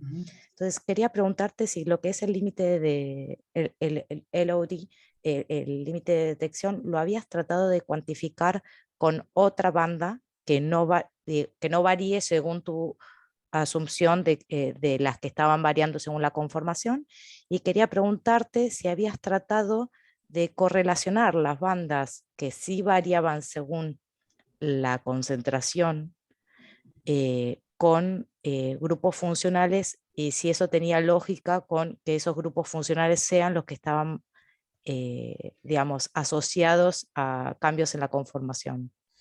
¿Se entiende la pregunta? Sí, sí se entiende. Respecto a la primera parte, el problema está, según lo que entiendo yo, es que cuando nosotros tenemos, vos decís, bandas que no varían en función de la cosa, en realidad, no sé si lo entiendo bien, pero que varían a la vez. O sea, cuando cambia el coso, las dos Eso varían quise de la misma decir, manera. exactamente, eso fue Claro. lo que quise decir. Que no varían Este, entre sí como las intensidades activas. claro. No, eso no lo intentamos, no intentamos caracterizar de vuelta el límite de detección. Igual quiero aclarar que esa estimación del límite de detección es una estimación nada más, no hay una, es decir, utilizamos como criterio una intensidad señal ruido de 3 como estándar, pero digamos, no le asignaría una confianza demasiado grande, simplemente como un parámetro para comparar entre distintas cianinas y para como caracterizar el sistema entero. Respecto a la segunda pregunta, perdón, ¿me repetís? La segunda Me- pregunta era justamente esas bandas que sí tenían modificación en las intensidades relativas sí. y que las asociabas a cambios conformacionales, si habías tratado de ver la asignación a grupos funcionales, ya sea por literatura o, a ver, supongo que si hubieras hecho alguna simulación lo hubieras mencionado Sí. explícitamente, pero por literatura, ¿pudiste correlacionarlo? No, eso no lo buscamos porque rápidamente después de, cuando llegamos a la parte de utilizar MBA, dejamos de utilizar las cianinas. Algo que no mencioné es que estas cianinas inducen agregación en las partículas, por eso en algún momento las dejamos de utilizar. Entonces, cuando nos metimos un poco más en el análisis más profundo de los espectros de los que teníamos, encontramos estos comportamientos, pero no hicimos experimentos, más experimentos de esto porque teníamos otros reporteros, digamos, continuamos con la síntesis, no hicimos la asignación de las bandas que teníamos. Bueno, y mi última pregunta sería, suponete que tuvieras libertad total para escribir un grant y diseñar el futuro, tu futuro de investigación. ¿Cómo lo verías o qué aspirarías a hacer? Si sería relacionado a estas líneas o si sería cambiando completamente las líneas de trabajo, si puedes compartir eso. ¿Y cómo ves que para eso te ayudó tu tesis doctoral? Puedo decir para investigación, como grupo de investigación, no postdoc. Perdón, Como grupos de investigación, digamos, si vos, claro. lo que quiero decir es, si yo te digo, mira, este subsidio al que quiero que participes y que escribas un proyecto de investigación y luego vos lo escribís y a los 3 días te dicen, te lo ganaste, felicitaciones, hacelo. Entonces, como con los conocimientos que obtuviste de tu tesis doctoral, ¿cómo encararías una línea de investigación y por qué? Bueno, las partes que más me terminaron, tipo, después de decantar todo y como realizarlo todo en conjunto, las partes más interesantes que por lo menos me llegaron a mí son los temas básicos de investigación físico-química, o sea, todo lo que es efecto SERS y las propiedades, digamos, físico-químicas básicas del efecto SERS. La parte de aplicaciones del final, es decir, la parte de los nanosensores y demás, es muy interesante, ¿sí? Pero yo me concentraría, además porque me siento más capaz de concentrarme en las partes físico-químicas de la base, específicamente en las partes de porfirinas y estudio de las porfirinas sobre las superficies y demás, con CERS. Pero nunca armé un subsidio, así que no. Claro, pero por ejemplo, Creo que no tengo el scope. ¿Cómo? ¿Qué estudiarías de las porfirinas? Porque no te estoy entendiendo. Bien, lo que me interesaría estudiar es digamos, cómo se modifica, o sea, las características espectrales de las porfirinas en función de interacciones con distintas superficies, con distintas formas de la superficie, con distintos tipos de superficie, nanoestructuradas, nanopartículas, ese tipo de cosas. En un principio, después cambiaré en función ¿Y del cuál sería siguiente la nivel. ventaja de saber eso? ¿Cómo lo,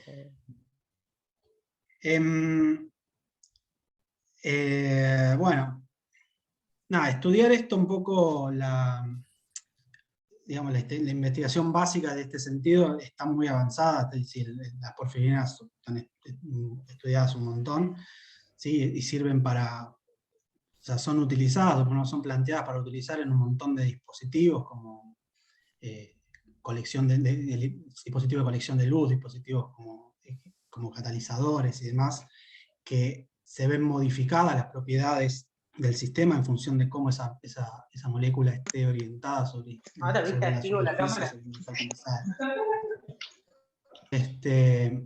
Entonces me parece que puede servir entender bien cómo es el comportamiento de las moléculas sobre distintos sistemas en función de qué propiedades después nos interesan utilizar para dispositivos, para celdas solares sensibilizadas y ese tipo de dispositivos. bueno, ahora me quedó más claro. Bueno, muchas gracias, Leandro. Gracias. Bueno. Martín. Sí, hola Leandro, ¿me escuchas bien? Hola Martín, sí. ¿Qué tal? Bueno, felicitaciones por la tesis.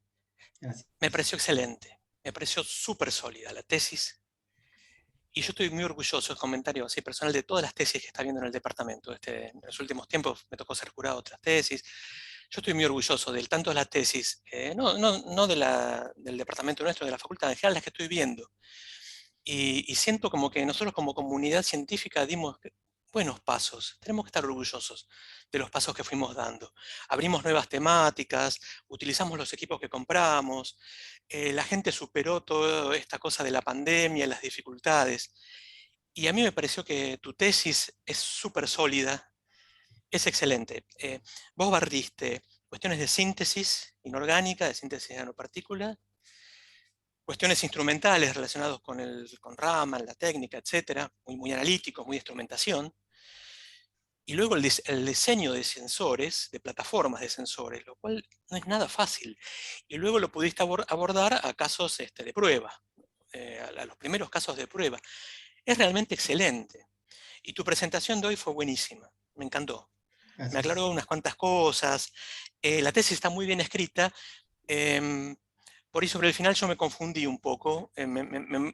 Viste, cuestiones de cómo son muchos resultados, tenés mucho volumen de resultados y a veces cuesta, sobre todo al final de los capítulos, viste, como que vos los vas contando y un poco son tantas cosas que un poco, pero bueno, se hubiera requerido otro tomo más de tesis para aclarar toda esa parte.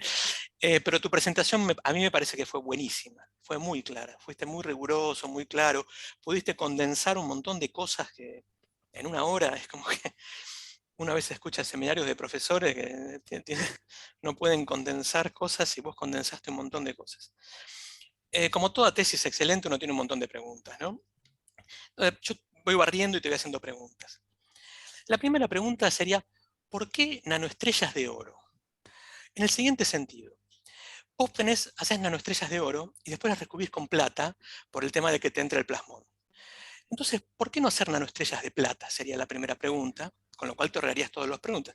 O bien, ¿por qué no hacer nanoestrellas espejo? Es decir, un core de oro y puntas de plata. Esa es la primera pregunta. Nanoestrella de plata probamos y es muy difícil de hacer. Por lo menos probamos, creo que 2 tipos de síntesis distintas. Es muy difícil de hacer.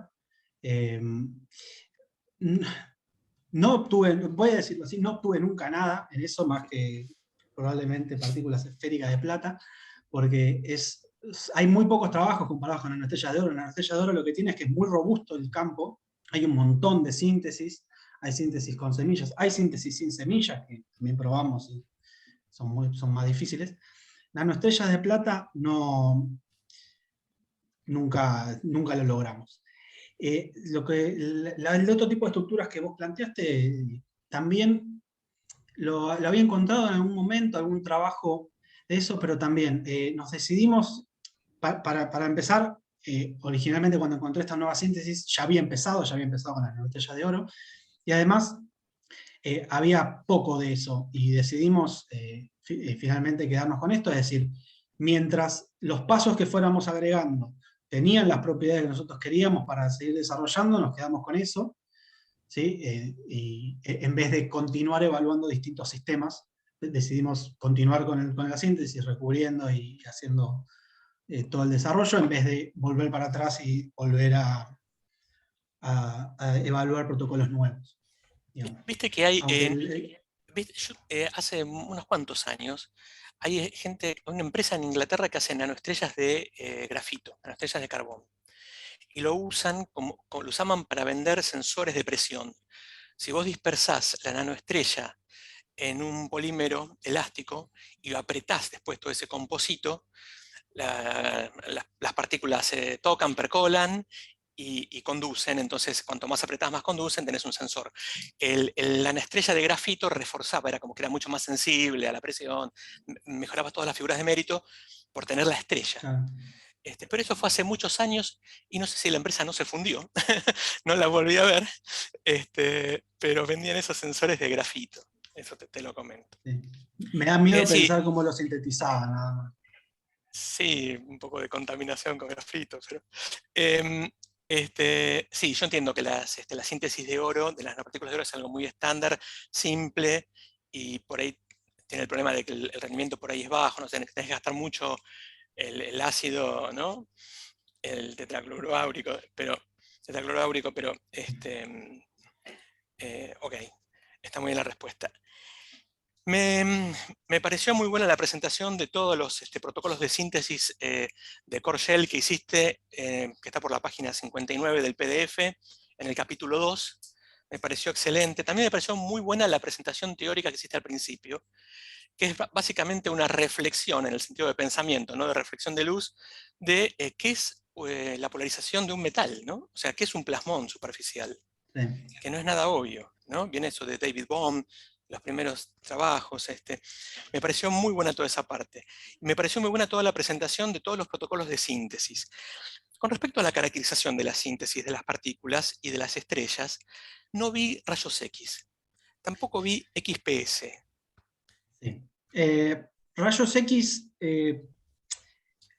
evitamos hacer rayos X por el hecho de que no logramos, y lo intentamos en algún momento, pero es decir, el calentamiento de estas cosas, cuando tenés que llevarlos al estado sólido, no es ideal. Se destruyen las cosas, tienden empiezan a difundir las cosas anisotrópicas y se hacen más esferoidales. Entonces, teníamos miedo de sacar resultados incorrectos porque tenemos otras estructuras que estamos midiendo con respecto a lo que teníamos originalmente. Nos quedamos con el tema de las propiedades cristalográficas en función de ¿cómo se llama? La microscopía electrónica de transmisión de alta resolución que hicimos en Bariloche. Tenemos ahí un poco también de difracción de electrones de estas estructuras, pero como fue, sobre todo la parte de las nanoestrellas, fue como paralelo a lo que estábamos buscando efectivamente, que eran las nanoestrellas recubiertas con plata, el estudio de esas estructuras, quedó un poco incompleta esa parte de las nanoestrellas. Yo entiendo que no, ustedes iban dirigidos al sensor, pero me parece que cómo cambian los difractogramas de rayos X, no sé, tendría que hablar con la gente de cristalografía, no sé, pero cómo cambian los difractogramas al tener las estrellas, y me parece que puede ser un indicador interesante. Y eso no lo vi, por eso te preguntaba. Pero está claro tu respuesta, está bien. Me pareció buenísimo esto de que los brazos crecen en facetas definidas sobre la semilla. Y me pareció que hoy lo dijiste mejor que en la tesis incluso, porque en la tesis yo te iba a decir, pero ¿cómo? Es magia, ¿qué hiciste para que crezcan sobre una... Y hoy lo dijiste mejor. No, yo lo que entiendo es que sobre cada fase, o sea, las semillas crecen sobre una sola faceta, pero crecen sobre facetas distintas. O sea, ¿no? Sería eso. Esa es la idea. Porque sí, Porque si no la pregunta es cómo hiciste, porque es como que sería maravilloso, ¿no? Igual me parece muy bueno como el hecho de que lo hayas podido ver, además. Pero ahí la pregunta es, claro, no tenés control de sobre qué faceta crece. No, eso tiene que ver con la diferencia de las energías de deposición de la plata sobre las distintas facetas. O sea, depende qué tan, ¿cómo se dice? Qué tan probable es la deposición de plata sobre las distintas facetas, es cuáles se cubren más, cuáles se tapan, que impiden el cubrimiento. Esa es la idea general, todavía no. O sea, nadie tiene como un modelo bien establecido y bien probado de esto. Claro. De esta síntesis, de distintas nanoestrellas, distintas síntesis de nanoestrellas dan distintas características cristalográficas también. Esta síntesis da esta que mencioné y los trabajos de esta síntesis trabajan sobre este modelo. Está muy bien. Ahora, una pregunta que son como 3. Sería interesante poder contar la densidad de puntas sobre una partícula. Es decir, ¿cómo afecta la densidad de puntas? ¿No? Sí. Porque cuando vos cubrís con oro se te empieza a tapar. Entonces, y tenés menos puntas o puntas sumergidas, qué sé yo, menos puntas del iceberg. Y ahí me llaman la atención 2 cosas. Si no entendí mal, vos en un momento ponés más precursor del ácido tetracloroáurico a plata constante, pero no ves más puntas. Y eso me pareció muy raro. ¿Por qué no ves más puntas? ¿A vos también? Sí, fue... Porque originalmente trabajábamos con modificaciones del director de crecimiento y modificación de la cantidad de semillas, que están bien relacionadas. Y después dijimos, ¿por qué no? O sea, si queremos que se reduzca más, le ponemos más oro, se alargan, debería, bueno, no. Claramente nada. Lo que sospechamos que está pasando es que la reducción de oro, porque el oro se está reduciendo, porque no persiste. Cuando hay oro que no se reduce, en las soluciones se ve como medio amarillito, acá no se veía nada, es decir, el oro se está reduciendo, pero probablemente se esté reduciendo en zonas que no alarguen la punta. No se está haciendo sobre las puntas, sino que tal vez se está haciendo sobre los costados, se está reduciendo sobre etapas, o sea, es preferible hacerlo sobre etapas, facetas que antes estaban tapadas.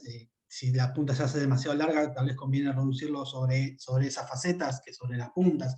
Algo de ese estilo está sucediendo porque no se están alargando las puntas con más oro. Claro. El otro efecto es el de la temperatura. Eso vos lo mencionaste un momento, pero no sé si profundizaron. ¿Qué pasa si es la síntesis a mayor temperatura? A mayor temperatura, no lo probamos la síntesis a más temperatura. Lo que probamos es si ponemos las estrellas a más temperatura. Es decir, tenemos las estrellas formadas y se pone en contacto con una solución a más temperatura, con un baño. Lo que observamos es que después de un rato el plasmón se empieza a correr hacia menores longitudes de onda. ¿Sí? Lo que parece indicar que se van destruyendo las puntas, cuando van migrando los... Hay entropía, digamos. Vuelve al resultado isotrópico. Lo que sí evaluamos es a menor temperatura, porque había trabajos que decían que daban como cosas más ordenadas. Más bonitas, más ordenadas.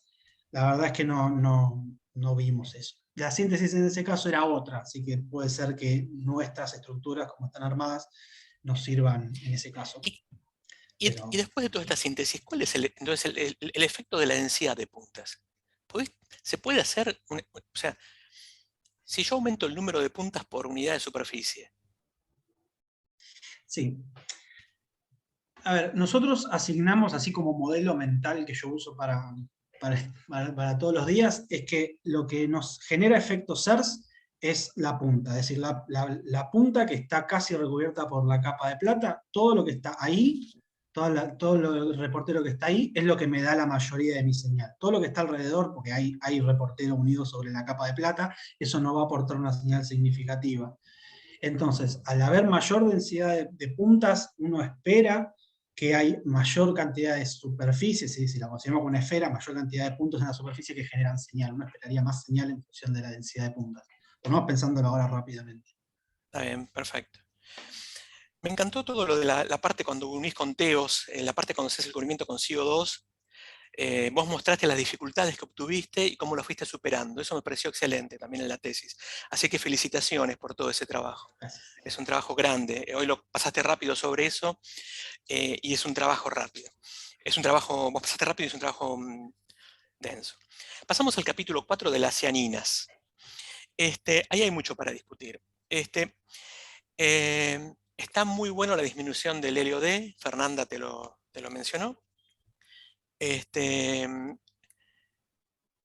Bueno, en el capítulo anterior, la pregunta que te hizo Fernanda sobre los polímeros también muy buena.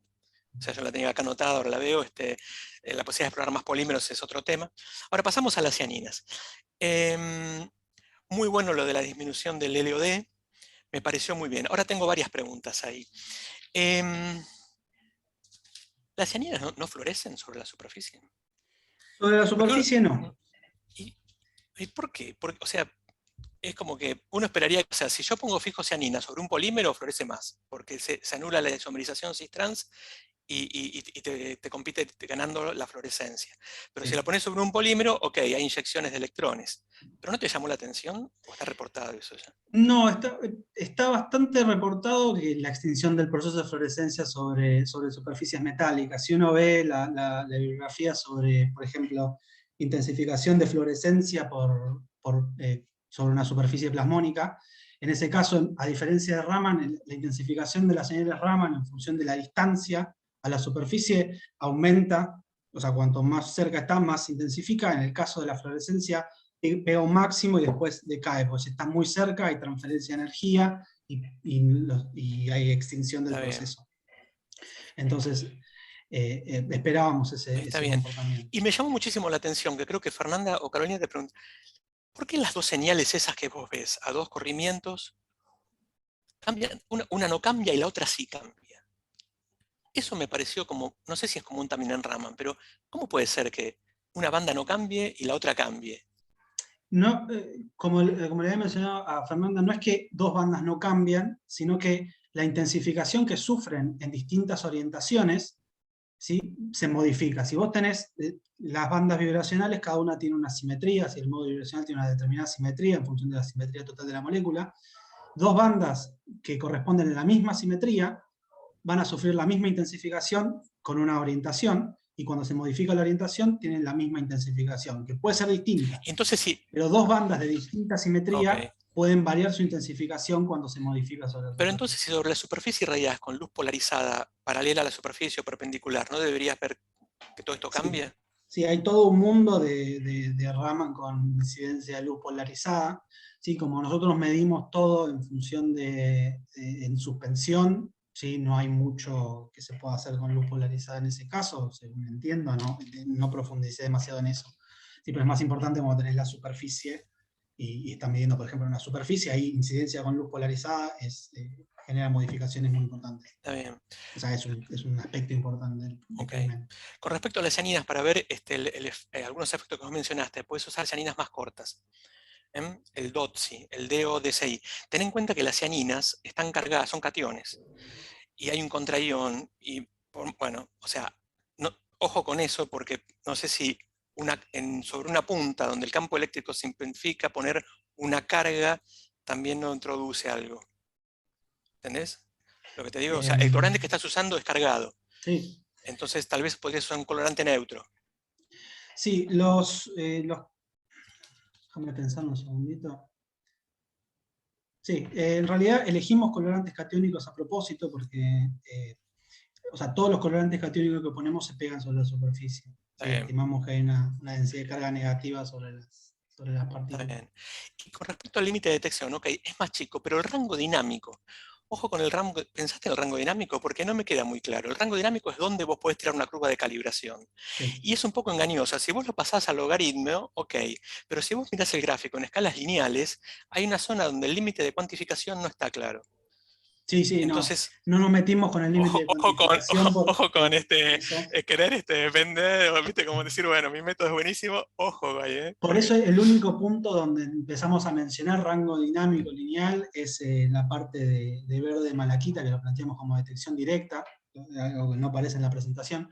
Y ahí aparece, como decimos, bueno, esta es la zona Tipo, de toda la curva que tenemos, esta zona genera un rango lineal sobre la cual se puede cuantificar y es muchísimo menor que el rango de la curva total donde podemos Bien. detectar. ¿Y por qué en un momento vos pones calibraciones log-log? ¿Viste? Cuando usás, me encantó lo de las porfirinas tioacetiladas. ¿De dónde las sacaste esas porfirinas? Están buenísimas. Esas las vendían, eran comerciales de Fisher Scientific, me parece que eran comerciales y ya no se venden más. Así que las compramos en el periodo de 2 años donde se vendían. Las podés vender en el mercado negro. Imagino que las hacen a pedido también, pero son muy caras. Bueno, me encantó. También sería bueno tener hasta leucianinas tioacetiladas porque el épsilon es mucho mayor. El épsilon, ¿no? de las establecidas creo que es 10 veces. Sí. El épsilon Sí, es a la quinta. Ahora la -1. Ahora estamos, los trabajos posteriores de porfirinas que están haciendo ahora, en realidad que está haciendo otra becaria del grupo, involucra otras porfirinas, y estamos comparando distintas porfirinas, incluso porfirinas con distintos metales. Claro. Y a ver ¿Por qué son log-log los gráficos de lineal, los gráficos log-log? Eso es una buena pregunta. No, esto surgió armando la presentación, porque armando la tesis encontré que eran log-log todas, pero no me puse a como analizar exactamente el comportamiento, en realidad la relación funcional de las curvas. Sí, no llegamos a esa etapa, pero no sé, log-log. Siguiente, hay un tema con el factor de amplificación. Vos decís que el factor de amplificación tuyo es grande, está bien, mostrás un montón de resultados, pero decís que es mayor que el de otro, pero que el otro usa otra fórmula. Y si vos usás la misma fórmula que el otro tipo, ¿qué te da?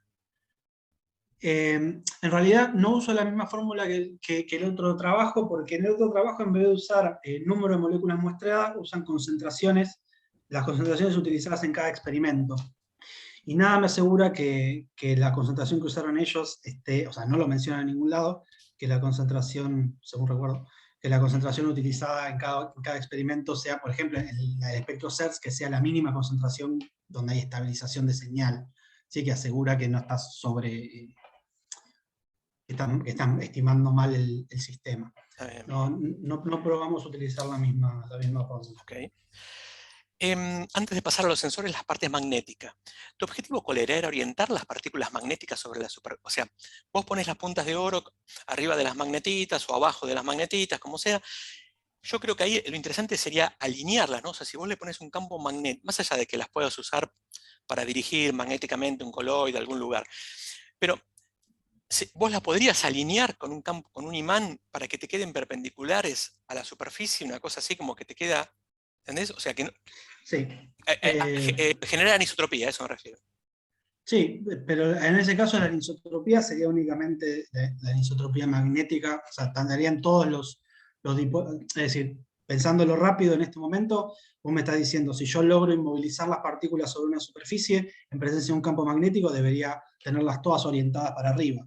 Sí. El problema es que las puntas que estamos generando no van a tener ningún tipo de orientación, porque como la síntesis es al azar, una orientación del centro, bueno, en cualquier dirección, aunque sean todos iguales, la de afuera va a ser aleatorio, porque la síntesis es aleatoria. Si yo pudiera obtener una distribución fija de puntas en función de, o sea, sí, una distribución fija de puntas sobre la superficie, ahí orientarlos es mucho más interesante, porque ahora sí estarían todas exactamente en la misma. Y si encima le pudieras meter un voltaje a la superficie, te va a dar como un campo eléctrico muy fuerte en esa zona.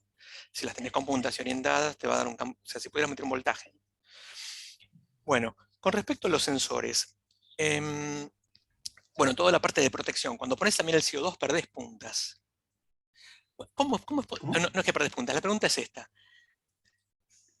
que creo que también un poco estaba preguntado de otra manera, te lo hicieron Carolina Fernanda. Me llama mucho la atención que cuando vos descubrís con CO2, las puntas quedan abajo y sigue habiendo efecto punta. Está claro, uno puede pensar que el CO2 es transparente a los 530 y pico de nanómetros, pero igual es una interfase que hay ahí metida, o sea, hay cambios de constante de eléctrica, hay reflexiones, no sé, qué sé yo.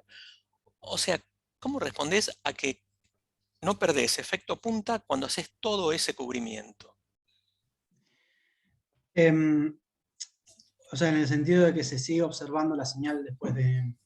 Y seguís obteniendo o que la factor de señal amplificación. es parecida. No sé, claro, que la señal, seguís teniendo una señal parecida o amplificada, cuando tenés la punta descubierta y cuando la tenés debajo del CO2. ¿Qué Claro. pasa? La capa de CO2 es muy delgada, ¿no? La capa es delgada y, como vos decís, las propiedades ópticas, por lo menos en la zona en la que estamos mirando, debería ser más o menos como invisible en ese ancho. Y como todo lo que medimos, por lo menos antes de la parte de sensores, es aleatorio, tipo, digamos, no hay una única dirección de incidencia que diga, bueno, tipo, en esta dirección de incidencia hay mucho más que mucho menos, bueno, está todo promediado. Está bien. Me encantó toda la parte de cinéticas de absorción que hoy nos mostraste, que hiciste, cómo se va absorbiendo, etcétera. Me encantó, buenísimo, felicitaciones también. Un súper laburo. Después, con respecto a los sensores, ahí yo creo que vos tenés varias dificultades, ¿no? La reproducibilidad es un tema. Sí. Porque las estrellas nunca te van a salir iguales. Entonces, ¿cómo comparás cuando venís con una muestra, venís con la otra? Ahí tenés un gran tema de reproducibilidad que, bueno, es un desafío, un challenge, un desafío a resolver. Tenés asociado con la reproducibilidad el problema de la homogeneidad, micro y macro, que vos lo analizás muy bien. Pero está claro que es un problema, una dificultad para el futuro. Tenés también el tema de las señales inespecíficas, ¿no? Que creo que un poco con la vitidina se ve ahí. Y no me quedó muy claro por qué no pudiste detectar la presencia de la vidina, ¿no? Sí, no, en ese caso, yo sospecho, en esa sección, que no la mostré en esta presentación, teníamos invertido el sensor, teníamos la vidina sobre la superficie, asumo que me estás preguntando sobre, Sí. sobre esa sección, y teníamos la biotina sobre las partículas. Y evaluamos muchos protocolos distintos y nunca observamos diferencias reproducibles entre presencia y ausencia de vidina superficial. Yo sospecho que en ese caso había un problema grave de la unión de la biotina a las nanoetiquetas. Por el tema de los distintos solventes que podíamos utilizar, no había una... A mí el problema estaba ahí. Los otros pasos los evaluamos con una buena confianza. El único paso que quedó como más inconcluso es la detección, la prueba de que la vidina estaba bien pegada sobre las nanoetiquetas. Para mí fue ese el problema. No tanto que había mucho pegado en específico y como que me tapaba todo. Claro. Para mí el problema estaba en que no había una unión en específica porque no había biotina sobre las partículas. En ese caso, por ejemplo, ¿cuál es el efecto de la concentración de las nanoetiquetas? Por ejemplo, ¿no hay transferencia de energía entre nanoetiquetas? ¿No hay interacción etiqueta-etiqueta? No, por lo menos no observamos evidencia que muestre eso. Sí, las distancias son muy largas entre distintas nanoetiquetas. Es decir, las nanoetiquetas terminan siendo bastante grandes. Para que haya transferencia de energía, me imagino deberías tener tipo distancias de los nanómetros, no mucho más. Sí. Y con la superficie también está muy lejos, están a una monocapa de distancia, en realidad más, están en una monocapa más una proteína de distancia. Está bien. Bueno, ahí en esa parte un poco me perdí, vos no lo mostraste hoy, pero no me quedó muy claro por qué sistema te quedaste. Si fijar primero la vidina y después venir con la biotina en la etiqueta, o si fijar la biotina y después venir con ¿no? Al revés, fijar la biotina en la superficie y venir con la etiqueta que tiene la vidina, o fijar la vidina y venir con la etiqueta que tiene la biotina. Claro. ¿Cómo decidís eso? No, en realidad, como era una prueba de concepto, en el sentido de que queríamos ver si una unión inespecífica, una unión específica simple, es decir, biotina-vidina, nos permitía detectar el sistema, nos permitía detectar las diferencias, nos quedamos con el sistema que nos dio resultados positivos, es decir, tener la biotina sobre la superficie y la vidina sobre las nanoetiquetas, que es lo que mostré. Todo lo anterior, de vuelta, para mí fue un problema de la derivatización con biotina de las nanoetiquetas. Perfecto. Y la última, ¿qué te faltaría para pasar a cuantificación? Porque yo veo que el sensor está en una etapa de detección. O sea, Sí. yo detecto la presencia, detectar presencia. ¿Qué necesitarías para poder cuantificar señales y decir, tirar una curva de calibración? Bueno, lo que necesitaría es, para empezar a trabajar en la reproducibilidad, es decir, obtener señales que son consistentes, digamos, tanto, más importante entre distintas muestras, con unas mismas nanoetiquetas, hacer varias y que todas den más o menos lo mismo, tal vez incluso aplicando la partición que había mencionado para eliminar señales anómalas, vimos que había como resultados prometedores en ese caso. Necesito muestras reproducibles de manera de no tener que hacer una curva de calibración con 5 repeticiones de cada punto para obtener la curva de calibración cada vez que tengo que hacer un experimento. Al día de hoy, dado que tengo cierta irreproducibilidad entre distintos lotes de nanoetiquetas, si bien hay como indicios de que da señales parecidas en algunos sistemas, hoy en día necesitaría un patrón para cada lote de nanoetiquetas. Es decir, por ejemplo, hacer una curva de calibración cada vez que hago un lote de nanoetiquetas, generar la nueva curva de calibración para hacer la determinación. Otra forma también, si contamos, por ejemplo, con un sistema control, ¿sí? Yo quiero detectar A, pero tengo el sistema de detección B, parecido al A, que me da siempre igual, siempre lo mismo. Entonces es posible estandarizar las medidas diciendo, bueno, mido A y mido B, y relativizo las medidas entre ellas para obtener como siempre lo mismo. Está bien. Bueno, yo no necesito que un sistema B perfecto que me dé siempre lo mismo, eso lo cual es tal vez más difícil. Bueno, buenísimo. Yo no es que no tenga más preguntas, simplemente que sí, un montón, entonces paro acá. Pero buenísimo, a mí me encantó, te felicito. Me parece que hiciste de todo, lo hiciste bien, lo contaste bien, y me parece que está excelente el trabajo. Así que felicitaciones a vos, a tu directora Mariana Castro, y me parece que muestra un poco, o sea, todo lo que la técnica de Raman puede dar, ¿no? Y si lo combinás con todo este tema de la síntesis de nanopartículas, con distintas disciplinas, me parece que da para hacer un montón de trabajos interdisciplinarios internamente entre nosotros, entre nosotros, que sí, no conmigo, sino con la gente de cristalografía, o sea, da para muchísimo. Así que Muchas bueno, gracias. felicitaciones. Felicitaciones a vos y a Mariana. Muchas gracias. Gracias, Martín. Bueno, si quedaron preguntas o se dispararon preguntas a raíz de los comentarios de los otros jurados o juradas, es el momento. Si no, pasamos a la deliberación. ¿Hay más preguntas? Bueno, yo voy a pasar al jurado a una sala adicional.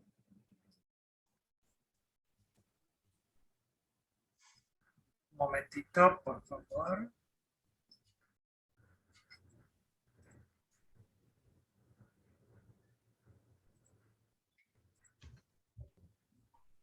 Bueno, voy a detener la grabación.